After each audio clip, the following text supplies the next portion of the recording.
So I'm a doctor, but I kind of slipped sideways into research, and now I'm an epidemiologist. And nobody really knows what epidemiology is. Epidemiology is the science of how we know in the real world if something is good for you or bad for you. And it's best understood, through example, as the science of those crazy, wacky newspaper headlines. And these are just some of the examples. These are from the Daily Mail. Every country in the world has a newspaper like this. It has this kind of bizarre, ongoing philosophical project of dividing all the inanimate objects in the world, really, into the ones that either cause or prevent cancer. So here are some of the things they've said. Cause cancer recently: divorce, Wi-Fi, toiletries, and coffee. Here are some of the things they say: prevent cancer, crusts, red pepper, licorice, and coffee. So already you can see there are contradictions here. Coffee both causes and prevents cancer. And as you start to read on, you can see that maybe there's some kind of political valence behind some of this. So for women, housework prevents breast cancer, but for men, shopping could make you impotent.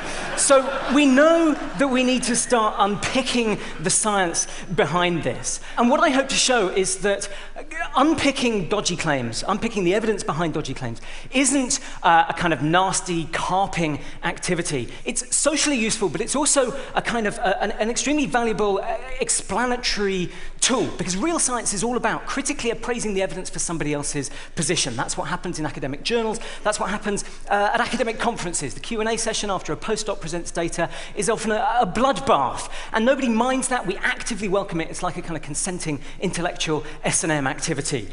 So, what I'm going to show you is all of the main themes, all of the main features of my discipline, evidence-based medicine, and I will talk you through all of these and demonstrate how they work, exclusively using examples of people getting stuff wrong. So, we'll start with the absolute weakest form of evidence known to man, and that is authority. In science, we don't care how many letters you have after your name. In science, we want to know what your reasons are for believing something. How do you know that something is good for us or bad for us? But we're also unimpressed by authority because it's so easy to contrive. This is somebody called Dr. Gillian McKeith, PhD, or to give her full medical title, Gillian McKeith. Again, every country has somebody like this. She is our TV diet guru. She has massive kind of 5 series of primetime television giving out very lavish and exotic health advice. She, it turns out, has a non-accredited correspondence course PhD from somewhere in America. She also boasts that she's a certified professional member of the American Association of Nutritional Consultants, which sounds very glamorous and exciting. You get a certificate and everything. This one belongs to my dead cat, Hetty. She was a horrible cat. You just go to the website, fill out the form, give them $60, and it arrives in the post. Now, that's not the only reason that we think this person is an idiot. She also goes on and says things like you should eat lots of dark green leaves because they contain lots of chlorophyll and that will really oxygenate your blood. And anybody who's done school biology remembers that chlorophyll in chloroplasts only makes oxygen in sunlight, and it's quite dark in your bowels after you've eaten spinach. Next. We need proper science, proper evidence. So, red wine could help prevent breast cancer. This is a headline from the Daily Telegraph in the UK. A glass of red wine a day could help prevent breast cancer. So you go and find this paper, and what you find is, it is a real piece of science. It's a description of the changes in the behavior of one enzyme when you drip a chemical extracted from some red grape skin onto some cancer cells in a dish on a bench in a laboratory somewhere. And that's a really useful thing to describe in a scientific paper. But on the question of your own personal risk of getting breast cancer if you drink red wine, it tells you absolutely bugger all, okay? Actually, it turns out that your risk of breast cancer actually increases slightly with every amount of alcohol that you drink. So, what we want is studies in real human people. And here's another example. This is from Britain's leading diet nutritionist in the Daily Mirror, which is our second biggest selling newspaper. An Australian study in 2001 found that olive oil in combination with fruits, vegetables, and pulses offers measurable protection against skin wrinkling. So then they give the advice, if you eat olive oil and vegetables, you'll have fewer skin wrinkles. And they very helpfully tell you how to find the paper. So you go and find the paper, and what you find is an observational study, right? Obviously, nobody has ever been able to go back to like 1930, get all of the people born in one maternity unit, and half of them eat lots of fruit and veg and olive oil, and then half of them eat McDonald's, and then we see how many wrinkles you've got later. You have to take a snapshot of how people are now. And what you find is, of course, people who eat fruit and veg and olive oil have fewer skin wrinkles. But that's because people who eat fruit and veg and olive oil, they're freaks, okay? They're not normal. They're like you. They come to events like this, right? They are posh, they're wealthy, they're less likely to have outdoor jobs, they're less likely to do manual labor, they have better social support, they're less likely to smoke. So for a whole host of fascinating, interlocking social, political, and cultural reasons, they are less likely to have skin wrinkles. That doesn't mean that it's the vegetables or the olive oil. So, Ideally, what you want to do is a trial, and everybody thinks they're very familiar with the idea of a trial. Trials are very old. The first trial was in the Bible, Daniel 1:12. It's very straightforward. You take a bunch of people, you split them in half, you treat one group one way, you treat the other group the other way, and then a little while later, you follow them up and see what happened to each of them. So I'm going to tell you about one trial, which is probably the most well-reported trial in the UK news media over the past decade.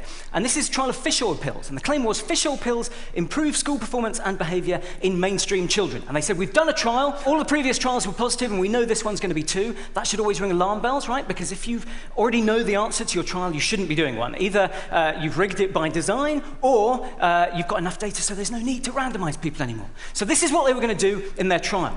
They were taking 3,000 children. They were going to give them all these huge fish oil pills, 6 of them a day. And then a year later, they were going to measure their school exam performance and compare their exam performance against what they predicted their exam performance would have been if they hadn't had the pills. Now, can anybody spot a flaw in this design? And no professors of clinical trial methodology are allowed to answer this question. So there's no control. Okay, there's no control group, but that sounds really techie, right? That sounds really, no, that's a technical term. The kids got the pills and then their performance improved. What else could it possibly be if it wasn't the pills? They got older, okay, we all develop over time. And of course, also there's the placebo effect. The placebo effect is one of the most fascinating things in the whole of medicine. It's not just about taking a pill and your performance and your pain getting better. It's about our beliefs and expectations. It's about the cultural meaning of a treatment. And this has been demonstrated in a whole raft of fascinating studies comparing one kind of placebo against another. So we know, for example, that 2 sugar pills a day are a more effective treatment for getting rid of gastric ulcers than 1 sugar pill a day. 2 sugar pills a day beats 1 sugar pill a day. And that's an outrageous and ridiculous finding, but it's true. We know from 3 different studies on 3 different types of pain that a saltwater injection is a more effective treatment for pain than taking a sugar pill, taking a dummy pill that has no medicine in it. Not because the injection or the pill do anything physically to the body, but because an injection feels like a much more dramatic intervention. So we know that our beliefs and expectations can be manipulated, which is why we do trials where we control against a placebo, where one half of the people get the real treatment and the other half get placebo. But that's not enough. What I've just shown you are examples of the very simple and straightforward ways that journalists and food supplement pill peddlers and naturopaths can distort evidence for their own purposes. What I find really fascinating is that the pharmaceutical industry use exactly the same kinds of tricks and devices, but slightly more sophisticated versions of them, in order to distort the evidence that they give to doctors and patients and which we use to make vitally important decisions. So, firstly, trials against placebo. Everybody thinks they know that a trial should be a comparison of your new drug against placebo, but actually, in a lot of situations, that's wrong, because often we already have a very good treatment that is currently available, so we don't want to know that your alternative new treatment is better than nothing. We want to know that it's better than the best currently available treatment that we have. And yet, repeatedly, you consistently see people doing trials still against placebo, and you can get licensed to bring your drug to market with only data showing that it's better than nothing, which is useless for a doctor like me trying to make a decision. But that's not the only way that you can rig your data. You can also rig your data by making the thing that you compare your new drug against really rubbish. You can give the competing drug in too low a dose so that people aren't properly treated. You can give the competing drug in too high a dose so that people get side effects. And this is exactly what happened with antipsychotic medication for schizophrenia. 20 years ago, a new generation of antipsychotic drugs were brought in, and the promise was that they would have fewer side effects. So people set about doing trials of these new drugs against the old drugs, but they gave the old drugs in ridiculously high doses, 20 milligrams a day of haloperidol.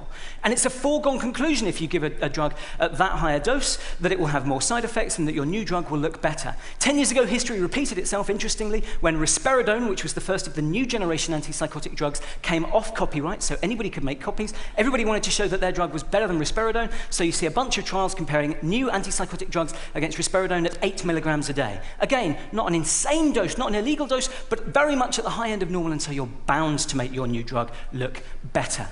And so it's no surprise that overall, industry-funded trials are 4 times more likely to give a positive result than independently sponsored trials. But, and it's a big but,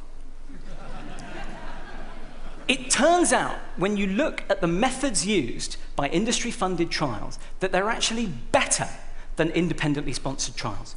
And yet, they always manage to get the result that they want. So how does this work? How can we explain this strange phenomenon? Well, it turns out that what happens is The negative data goes missing in action. It's withheld from doctors and patients. And this is the most important aspect of the whole story. It's at the top of the pyramid of evidence. We need to have all of the data on a particular treatment to know whether or not it really is effective. And there are two different ways that you can spot whether some data has gone missing in action. You can use statistics or you can use stories. I personally prefer statistics, so that's what I'm going to do first. This is something called a funnel plot. And a funnel plot is a very clever way of spotting if small negative trials have disappeared, have gone missing in action. So this is a graph of all of the trials that have been done on a particular treatment. And as you go up towards the top of the graph, what you see is each dot is a trial. And as you go up to the top, those are the bigger trials, so they've got less error in them. So they're less likely to be randomly false positives, randomly false negatives. So they all cluster together. The big trials are closer to the true answer. Then, as you go further down at the bottom, what you can see is over on this side, spurious false negatives, and over on this side, the spurious false positives. If there is publication bias, if small negative trials have gone missing in action, you can see it on one of these graphs. So you can see here that the small negative trials that should be on the bottom left have disappeared. This is a graph demonstrating the presence of publication bias in studies of publication bias, and I think that's the funniest epidemiology joke that you will ever hear. That's how you can prove it statistically. But what about stories? Well, they're heinous. They really are. This is a drug called reboxetine, and this is a drug which I myself have prescribed to patients. And I'm a very nerdy doctor. I hope I go out of my way to try and read and understand all the literature. I read the trials on this. They were all positive. They were all well conducted. I found no flaw. Unfortunately, it turned out that many of these trials were withheld. In fact, 76% of all of the trials that were done on this drug were withheld from doctors and patients. Now, if you think about it, if I toss a coin 100 times and I'm allowed to withhold from you the answers half the times, then I can convince you that I have a coin with two heads, okay?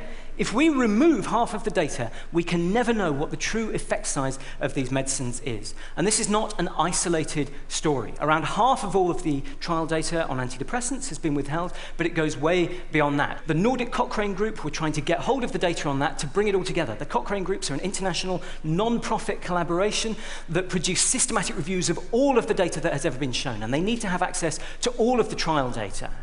But the companies withheld that data from them, and so did the European Medicines Agency for 3 years. This is a problem that is currently lacking a solution. And to show how big it goes, this is a drug called Tamiflu, which governments around the world have spent billions and billions of dollars on.